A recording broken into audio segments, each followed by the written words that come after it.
తమన్నా రాశి ఖన్నాల కొత్త తమిళ డబ్బింగ్ హారర్ కామెడీ సినిమా బాక్ రిలీజ్ అయి నిన్న గురువారంతో 14 రోజులు కంప్లీట్ అయింది. అంటే 2 వారాలు కంప్లీట్ అయింది. ఈ 2 వారాల గ్రాస్ కలెక్షన్స్ చూస్తే తమిళనాడులో ఈ సినిమా 49 కోట్లు గ్రాస్ కలెక్ట్ చేస్తే తెలుగు రాష్ట్రాల్లో 4.5 కోట్లు గ్రాస్ వచ్చింది. ఇక కర్ణాటక నుంచి మరో 4.5 కోట్లు గ్రాస్ కలెక్ట్ చేసిన ఈ సినిమా ఓవర్సీస్ నుంచి 16.5 కోట్లు గ్రాస్ కలెక్ట్ చేసింది. అలా టోటల్గా ఈ సినిమా బాక్ సినిమా 2 వారాల్లో 74 కోట్లు గ్రాస్ కలెక్ట్ చేసింది. ఇక అందులో థియేటర్ల రెంట్లు, గవర్నమెంట్ ట్యాక్స్లు, ఖర్చులన్నీ పోను డిస్ట్రిబ్యూటర్ షేర్ వచ్చేసి 35 కోట్లు ఉంది.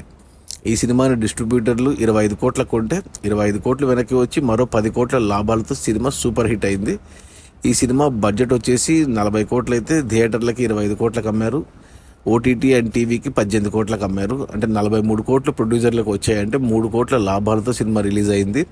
ఇప్పుడు మరో 10 కోట్ల లాభాలు, టోటల్గా 13 కోట్ల లాభాలతో సినిమా సూపర్ హిట్ అయింది. ఇక తెలుగు విషయానికి వస్తే తెలుగులో ఈ సినిమాని డిస్ట్రిబ్యూటర్లు 2.5 కోట్లకు ఉంటే ఇప్పటి వరకు 4.5 కోట్లు గ్రాస్ వచ్చింది. 2,15,00,000 షేర్ వచ్చింది. అంటే ఇంకా 35 లక్షల షేర్ వస్తే సినిమా హిట్ అవుతుంది. ఈరోజు శుక్రవారం, రేపు శని, అది ఈ వీకెండ్లో ఖచ్చితంగా తెలుగులో కూడా సినిమా హిట్ అవుతుంది. అది మన తమన్నా రాశి ఖన్నాల కొత్త తమిళ dubbing horror comedy Baak release అయిన మొదటి 2 వారాల్లో 74 కోట్ల గ్రాసు. అందులో డిస్ట్రిబ్యూటర్ షేర్ వచ్చేసి 35 కోట్లు. సినిమాను డిస్ట్రిబ్యూటర్లు 25 కోట్ల కొంటే 10 కోట్ల లాభాలతో సినిమా సూపర్ హిట్ అయింది. ఇక ఈ వీకెండ్లో సినిమా ఖచ్చితంగా 80 కోట్లు దాటుతుంది. ఇక వచ్చే వారం ఇంకా 2 వారాలు రన్ ఉంటే గాన ఖచ్చితంగా 100 కోట్లు కూడా చేరొచ్చు. చూడాలి మరి. Okay, bye.